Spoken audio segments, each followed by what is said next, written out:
Assalamualaikum warahmatullahi wabarakatuh. Waalaikumsalam. Amama ini saudara siara mah bewene dumumian kita kalam ni wan acara kebernigayu. Kalam ni i studio ni kita cuba cerita-cerita tentang kemodernan dunia. Judulnya kita kalam ni tentang revolusi industri 4.0. Ini hana maknai porami kita kaji, kita teliti, kita pahami, mudah-mudahan hana si mali kita hadap ni kita siap urum kondisi ya.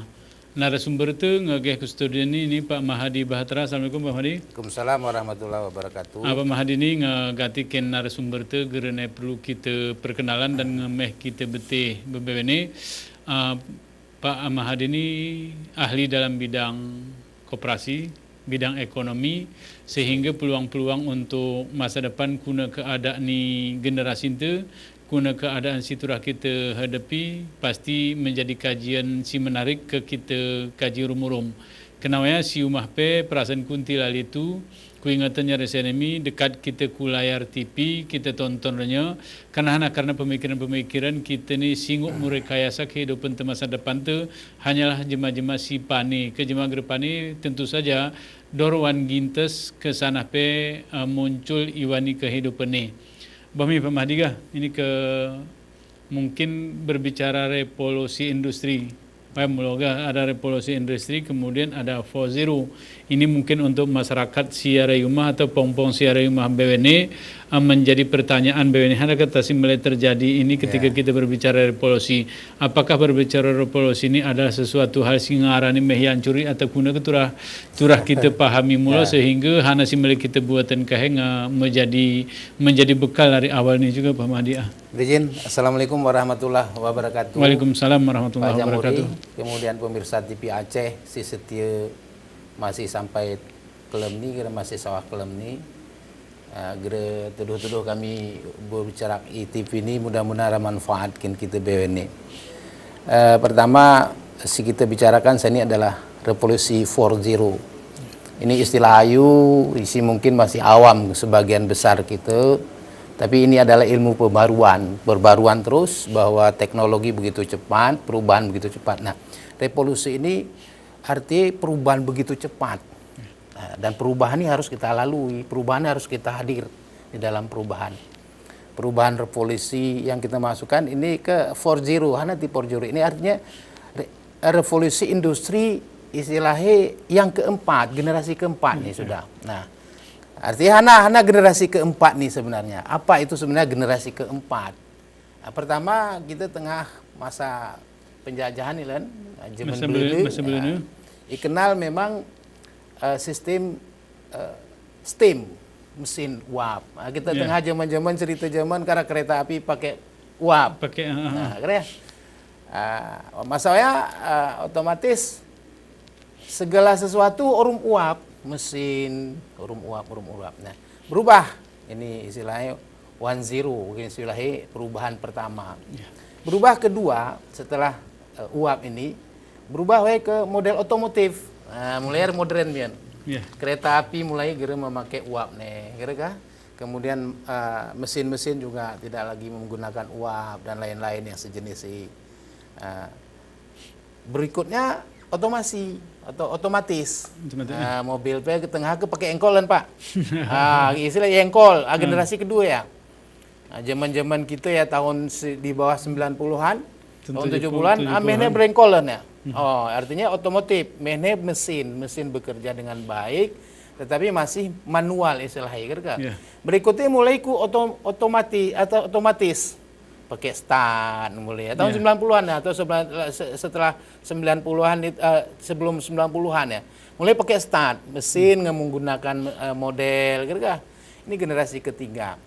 Nah, generasi keempat sudah mulai sebenarnya oleh pihak setelah ini di Jerman mulai ya, cerita tahun 90-an di Jerman. Dan mulai sebenarnya istilahnya industri 4.0 nih. Itu sudah dikembangkan mulai di Jerman. Yaitu yang sifatnya digital. Nah, digital elektronika itu istilahnya menggunakan elektronik yang digital. Kemudian tidak diduga sebenarnya perkembangan internet sawah ini terlalu cepat. Masa pengembangan pertama memang model-model internet ni gerara, saya ini ngemulai ini menjadi sesuatu yang luar biasa nih perkembangannya. Nah, saya ini istilahnya 4.0 ini artinya generasi keempat sudah mulai dalam bentuk digital. Antul Pak Madi. Mungkin hana 4.0 ni untuk nomor generasi ni jema berarti generasi industri sendiri generasi industri ya berkembang 1 2 3. Ada mesin uap, meriahnya otomotif, yang ketiga adanya misalnya pakai otomatis, yang keempat saya ini digital, elektronika. Ada arti hana maknai pada posisi awal tenaga kerja arti termasuk mungkin bahan baku fungsi masih lumayan arti pengetahuan tidak terlalu biasa mengolah karena prosesi lagoya. Waktu otomatis ada perkembangan SDM juga harus lebih meningkat karena mereka mulai tombol-tombol gitu kan. Mene pakai tombol sini mau ada kedua ya. Bana generasi ketiga mulai otomatis. Sirkulasi misalnya pabrik segar degan yang berjalan ya. Iya. Arti makin lemah industri ini makin mengurangi sebenarnya kebutuhan tenaga kerja. Nah, saya ini dengan 4.0 ini kemungkinan mehne ngepake tombol istilahnya otomatis, kemudian elektronika pakai HV sian mainkan pabrikonya kuna-kuna. Contoh sekarang misalnya penggunaan WiFi dan seterusnya. Ini kan ada salah sumber si berbuat mehne bisa menggunakan jutaan orang terpengaruh. Misalnya sekarang ini perkembangannya. Nah, revolusi ini dianggap karena memang ini harus diikuti. Gurunya istilahnya perkembangannya hari-hari. Karena ini tahun 2000 sekian ini sudah menjadi revolusi buat Indonesia. Buat Indonesia. Karena ketika revolusi, karena apabila ini kita tidak bisa mempersiapkan SDM itu, ya kemungkinan tamatan perguruan tinggi geredemunesan apa buat karena biasanya pabrik 100 jemaah ini ngesarat tara jemaah apa ngenguk nih buat noya. Karena tombol mene, pakai internet mene, pakai mungkin bisa jadi rumah. Nah diduga di tahun 2030 apabila gere di atas ya disenimi oleh kita, itu ratusan juta tenaga kerja akan tergerus. Istilahnya tergerus itu artinya tidak dapat pekerjaan atau bisa saja di PHK-kan dan lain-lain. Bahaya. Tetapi tidak usah khawatir kenapa? Apabila ini sudah bekerja dengan baik, maka yang diperlukan pada saat-saat siapa yang mengelola digital nih, siapa yang merawat digital, siapa yang bekerja di digital, siapa yang misalnya berpikir untuk teknologi digital, siapa yang melakukan survei di digital. Nah, ini prosesnya. Ya artinya apa? Sebagai generasi, sebagai orang yang memang kita paham ke tahun 2030 dianggap kalau ini berhasil, Indonesia itu dianggap nomor 10 terbaik di dunia dalam proses ini. Kenapa? Pada saat ini Indonesia harus berpikir untuk menuju 2030. Nah, Kementerian Industri kemarin itu adalah Bapak Hartarto, Pak Menteri Perindustrian, dan diresmikan oleh Pak Jokowi di Presiden, memang ngarah roadmap peta jalan. Dia buatlah peta jalan roadmap untuk bagaimana menghadapi proses ini, revolusi ini. Diaturlah bagaimana kesiapan mulai daripada SDM, mulai dari infrastruktur, kemudian mulai daripada tenaga-tenaga yang memang diharapkan satu saat bisa berkiprah di situ. Kemudian kesiapan mental dan memang spiritual dari segala hal. Karena apabila ini berjalan dengan baik, apakah mungkin tenaga kerja ini geram buat? Tidak juga.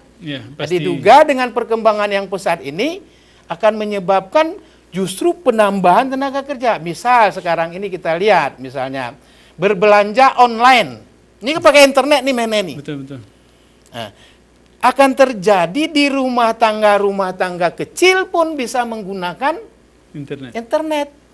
Rumah tangga kecil pun tanpa modal besar bisa berbisnis, bisa berwirausaha, bisa melakukan penjualan market daripada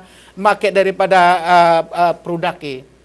Kalau saat seni iki gerara modal deli, gerengok nos pabrik, kemudian pabrik misalnya modelnya sangat besar biayai, tetapi dengan digital nih mungkin bisa satu diciptakan dengan biaya murah, dapat membuat produk yang bagus, dapat memasarkan dari rumah. Nah, ini kita alami online nih.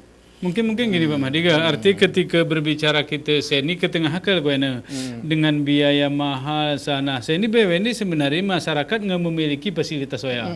arti fasilitas HP, fasilitas internet BWN ngarah. Saya ini ketaring arti masyarakat itu mungkin belajar bagaimana mengaplikasikan, bagaimana menghadapi kira-kira revolusi industri si kita perinoan ke betul ini ke. Arti nanti kayak masyarakat maksudnya itu sekundarin kayak modeli sebenarnya ngarah BWN ibu muntul. Ya. Juga apa mari? Saya ini kita engon dari segi efektif dan efisiensi waktu. Kuna modelnya kita misalnya ke Jerman masa kita itu dijubat masanya kita masih masa otomatis. Karena melalui telegram, surat menyurat telegram masa lain. Kemudian sebelumnya gerara telegram melalui surat. Turah kirim surat takingan kini turah bersurat aja tengah zaman gerga. Mereka nyorom telegram bergambung memang tahun 60-an sudah ada memang tapi perkembangan. Berikut seni kegerara sulit nih kita narik sen orang ATM hari rumah pengok gerga. Cuman kita terih karena anak sen tekuk tiket gerga. Hari rumah kita bertransaksi, mengirim sen, mau beli tiket dan lain-lain. Akibatnya ternyata memang kebutuhan tenaga kerja di dalam perusahaan itu akan terkurang karena jemaah berminat neolog. Turun, travel tengah. Kok begitu pesat memang itu. Jadi dengan model hari rumah kita booking kendiri, kirim sen kendiri, demurnya istilahnya demurnya kode booking, hanya kita bisa misalnya check in hari rumah kita lihat. Hanya kita yang ngon HP ini HP ini adalah salah satu media 4.0. Nih, mene program sian, tapi rata-rata kita mungkin si kita betih tulua WA, SMS, telepon. Padahal ada ratusan program singgung modifikasi isian di kita berkenaan. Nah inilah arti. Jadi untuk ke depan, nah apabila memang masuk ke dalam dunia proses ini, memang nggak ada istilah. Wah kasih ke memang mehne serba murah. Nggak juga kalau kita tidak bisa memanfaatkan misalnya teknologi. Nah inilah Pak Jamhuri. Diduga memang apabila kita tidak siap, saya sih siap nih. Pertama generasi yang kita ini misalnya generasi misalnya harus siap-siap juga tapi menikmati teknologi itu. Tetapi pada saatnya generasi hari ini yang kuliah, yang sekolah, ya kan? Itu dia apabila tidak memilih jurusan yang tepat untuk ini, maka dia menjadi penonton. Nah, tidak ada istilah lagi. Saya sarjana tapi belum ada kesempatan, salahnya pemerintah. Tidak ada lagi kesempatan saya misalnya ini karena kita ketinggalan kemudian menggunakan tenaga asing atau tenaga dari luar daerah. Nggak ada salah. Karena memang globalisasi. Memang tidak mungkin kita semuanya dari luar. Tetapi pada prinsipnya apabila kalah bersaing dalam teknologi ini, ya tentunya akan tidak menikmati itu. Nah untuk itulah, lagoya kita pesan ke saudara-saudara BWN, guna mempersiapkan ini. Nah generasi ini perlu dipersiapkan. Ada adik-adik mahasiswa. Nah, bukan kita print ini kamu salah pilih jurusan ya nangge, tetapi kita siap untuk menghadapi itu. Misalnya teknologi ini juga perlu bahasa Inggris. Teknologi juga ada bahasa asing yang memang harus kita punya peran. Di tengah nami kita print bahasa asing kuasai. Kalau teknologi misalnya HP kita kuasai, enggak kita betul-betul menguasai dengan benar. Nah, paling tidak memanfaatkan HP ini sebagai 040 nih. Nah, kemudian Pak Jamhuri, ini kan program pemerintah. Sana ya sebenarnya program ini untuk sana. Nah, dalam satu pihak seperti kita menghadapi globalisasi akan menyebabkan keterpurukan ekonomi, menyebabkan sumber daya manusia tidak terpakai. Kemudian globalisasi kita akan saling kalah dengan dunia asing. Kemudian budaya asing masuk. Ini kan berjalan terus nih. Tadamti. Nah ini juga 0.0 ini juga tidak akan berhenti karena apabila kita tidak masuk dalam proses itu, nah kita akan terlambat, tergilas dan mereka akan lanjut terus. Nah ini ada hal 5 seni sasaran daripada revolusi industri 4.0 menurut perindustrian perindustrian roadmap yang disusun oleh Menteri Perindustrian beserta dengan kronologi ceritanya itu karena memang ada kerjasama dengan Jerman dan mana yang disahkan oleh Pak Jokowi. Pertama, disiapkan adalah infrastruktur tentang pakaian. Nah, istilahi ke anuni bahan baku kapas jadilah bahan jadu istilahnya ya modelnya. Persiapan adalah misalnya. Yang kedua, makanan minuman. Nah, yang menggunakan nanti teknologi infrastruktur ini adalah makanan minuman. Nggak pakai gencet isian ngetangku isu Istilahnya sarana mau bobot ya. Ya. Kira-kira lah gue ya. Yang ketiga kimia. Industri yang ketiga adalah kimia. Pertama adalah tadi adalah misalnya pakaian jadi dan seterusnya seperti istilah nih market daripada kain dan seterusnya ya, kan? Ya. Yang kedua adalah makan minuman. Yang ketiga adalah misalnya kimia. Yang keempat teknologinya berhubungan IT. Yang kelima kimia. Jadi kimia, teknologi, makanan, minuman, pakaian, kemudian saramina yang berhubungan dengan kimia. Nah, inilah 5 posisi tawar ke depan untuk menghadapi 2030. Diharapkan 5 infrastruktur ini terus akan dibangun, tetapi perlu persiapan sumber daya manusia untuk itu. Bami mama ini sudah siaran BWN, porami kita lanjut main dialog kita sama kesempatan ke berita komersial melalui ini.